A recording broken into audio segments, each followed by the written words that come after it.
अहमदनगर जिल्ह्यासाठी वरदान ठरलेल्या भंडारदरा निळवंडे ते सोबत मुळा धरणाच्या लाभ क्षेत्रामध्ये पाऊस पडत असल्यानं एक सुंदर आणि विहिंगमय दृश्य जे आहे ते पाहायला मिळतंय। आता आहोत आपण पिंपळगाव खांड या धरणापाशी आणि हे धरण जे आहे ते आता ओव्हरफ्लो झालेलं आहे। हे अर्धा TMC पेक्षा जास्त असलेलं हे पिंपळगाव खांड धरण आहे। त्यासोबत भंडारदरा धरण असेल, निळवंडे असेल आणि मुळा धरण असेल, यामध्ये पाणीसाठा जो आहे त्यामध्ये वाढ होताना दिसते।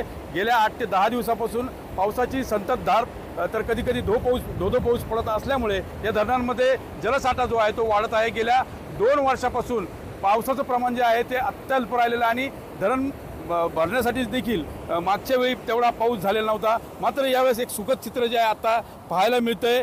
भंडारदरा धरण 60% भरलेलं आहे, तर निळवंडे धरण हे जवळपास 30% जाऊन पोहोचलेलं आहे आणि मुळा धरण हे देखील 40% जाऊन पोहोचलेलं आहे। भंडारदरा धरण त्यासोबतच निळवंडे असेल किंवा मुळा धरण असेल यासोबत जी लहान मोठी धरणं आहेत ती देखील आता भरायला सुरुवात झालेली आहे। त्यामुळे शेतकऱ्यांमध्ये समाधानाचं वातावरण आहे। सुरुवातीच्या मान्सूनच्या सत्रामध्ये अत्यल्प पाऊस झाला होता, त्यावरच शेतकऱ्यांनी पेरण्या केल्या। त्यानंतर पावसाने मोठी दडी दिली होती।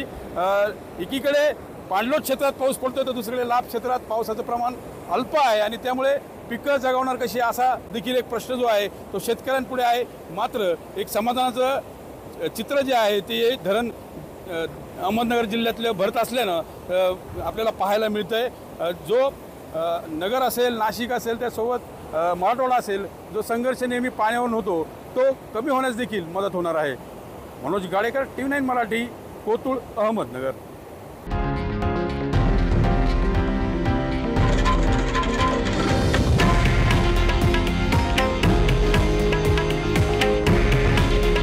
हे आहे देशातील नंबर 1 न्यूज नेटवर्क आणि आपण पाहत आहात TV9 मराठी। काळजी तुमची, हित महाराष्ट्राचं।